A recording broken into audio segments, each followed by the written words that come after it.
Hello and welcome to the very first episode of ChoralEd. I'm your host, Micah Bland.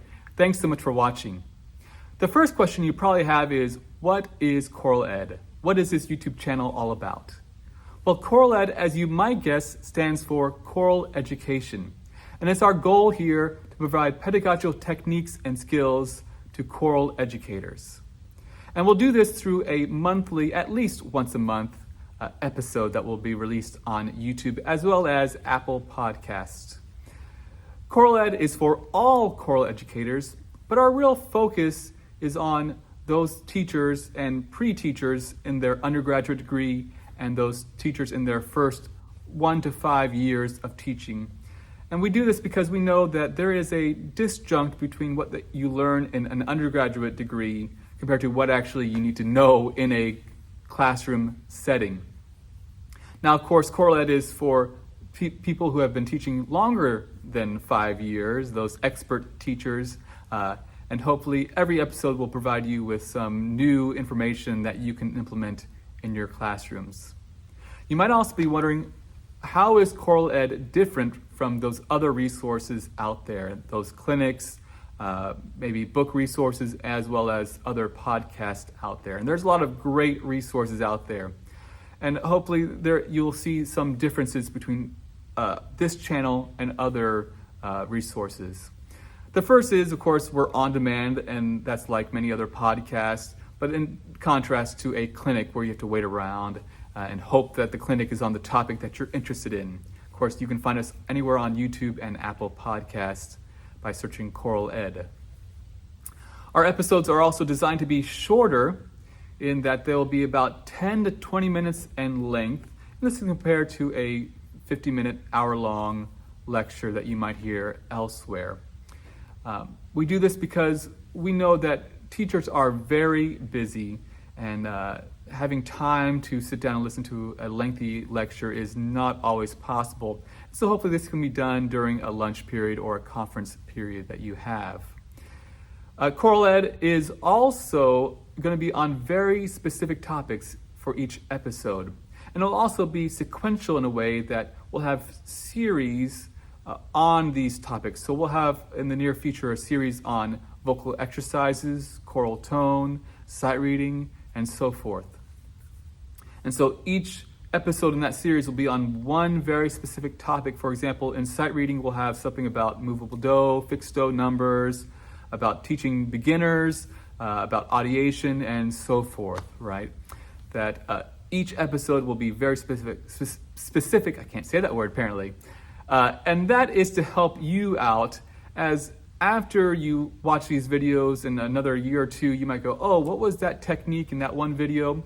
It should be fairly easy to search in that series and find that video again and find that technique. And that is our goal, to help you as a resource at a later time. But I hope you would listen to all the episodes, and I'm sure you will learn something new. So without any further ado, let's jump right into our very first episode, Your Teacher Identity. ChoralEd.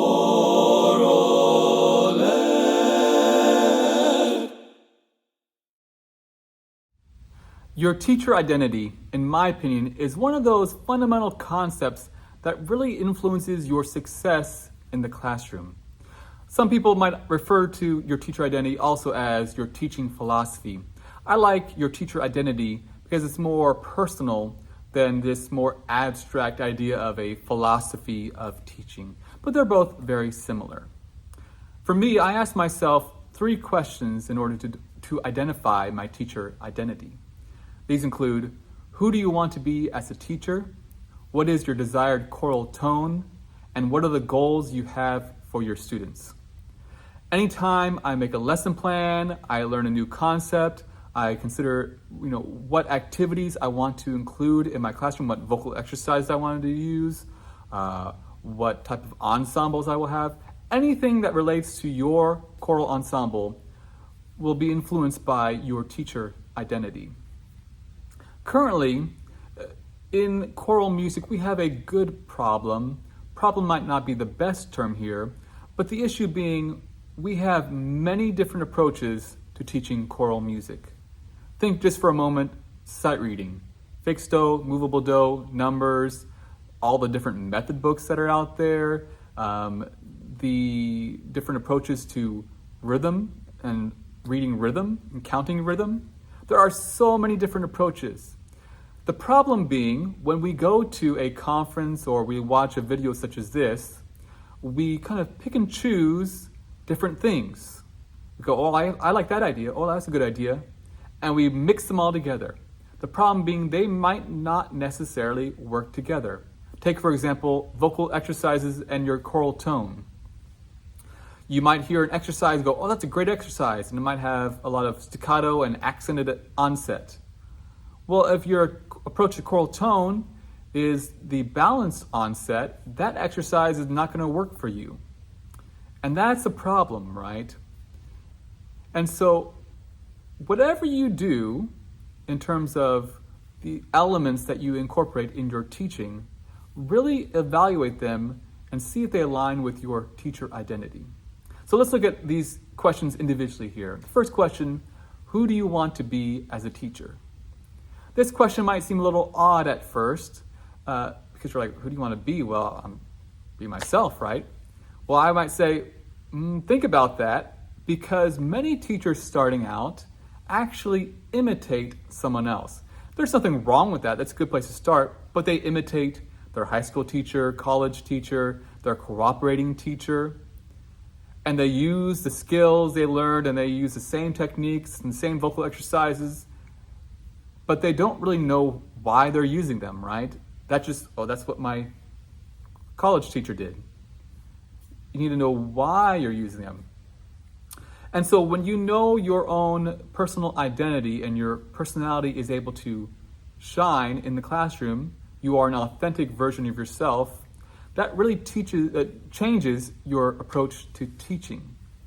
For example, in my own experience, I had this idea that a teacher was this persona, right? They were energetic, they were enthusiastic, they were the cheerleader type. And I tried that, but the problem was that didn't align with my personality as an individual. I thought my personality is more calm, relaxed, and patient. This also influenced how I approached classroom management, because I used the love and logic approach, which requires a little more calmness and patience when it comes to that approach. And if your personality isn't like mine, that approach to classroom management might not work for you. And so as you can see now, how your teacher identity can influence and adjust your approaches to teaching. The second question is, what is your desired choral tone? When we have an image of what our choral tone should be, an end goal, we are able to help our students progress to that goal. If we don't have an image of that sound, we're kind of just going in circles. We're just rehearsing and we're fixing notes and rhythms, but we don't know how to get to that end goal. And that's the challenge. And that's the big difference between the beginning teachers and expert teachers. Expert teachers know the choral sound they want and they know exactly how to get there. You might not know what your choral sound is at the moment, what your desired end goal is. So I would encourage you to consider that and perhaps look at a book called Choral Symposium with a chapter by Howard Swan on the 6 schools of choral tone in America. Now, this is an older book, about 50, 60, 70 years old, but many of the elements are true today. Even today, I would say there's even more than 6 schools of choral tone approach, because I kind of think and personally believe that just about every conductor has their own unique approach to choral tone. And so that's also part of that personal teacher identity as well, that we all have our own unique approach and different approach. And we don't need to be like anyone else, right? We can be ourselves, an authentic representation of our personality and our teaching style in the classroom. And students really respond to that. But back to those 6 choral schools, they range from very robust, almost operatic type sound to a more minimal, vibrato, light sound, softer dynamic, up to a mezzo piano, mezzo forte, and anything in between those two extremes. When you think about choral tone, we'll have a series in the near future on that to help you out. You have to consider things like vibrato, the dynamic level, how you're going to articulate consonants, the onset of the sound, the color, the darkness or brightness of the sound, the vowel shape. All these influence your choral tone. The last question is, what are the goals you have for your students? These goals really influence the activity and where you want to spend your focus in rehearsal. When you think about the different things you incorporate in your classroom, there are many, many things that we can focus on. For example, you might care about music literacy, a show choir, a musical, a magical group, maybe a chamber group, a smaller ensemble. Maybe you care about a cappella vocal groups. Perhaps there is a solo vocal contest that you really care about, or solo and ensemble. All these things and more take time, and you have to make decisions as to what are the goals I have for my students, and where can I and should I spend my time in rehearsal or after school, right?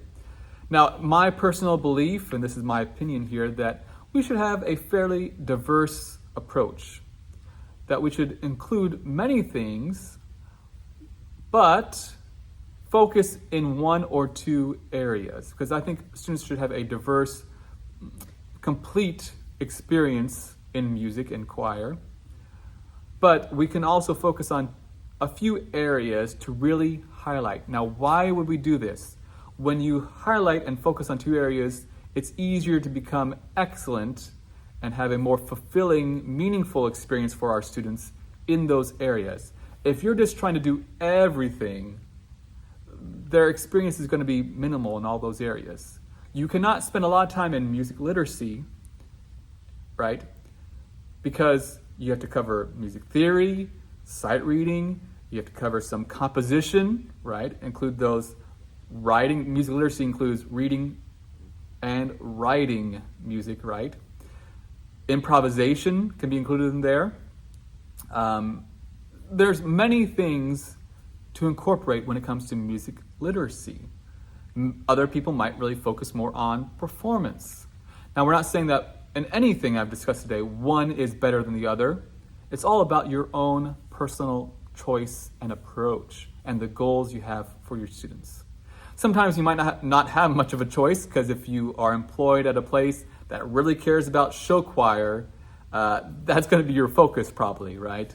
But again, think about the goals you have and what areas do you want to focus on and where do you want to spend more time within a realm, in my opinion, of a diverse approach where our students are experiencing multiple different areas, and they can have a fulfilling, complete musical experience in your classroom. As we conclude, I hope you would take a moment to reflect on these questions and really start to identify your teacher identity and your teaching philosophy and how you want to approach teaching music in your classroom. Until next time, thanks for watching, and I hope you continue to inspire the future leaders of our world through this wonderful gift we call music. Thanks.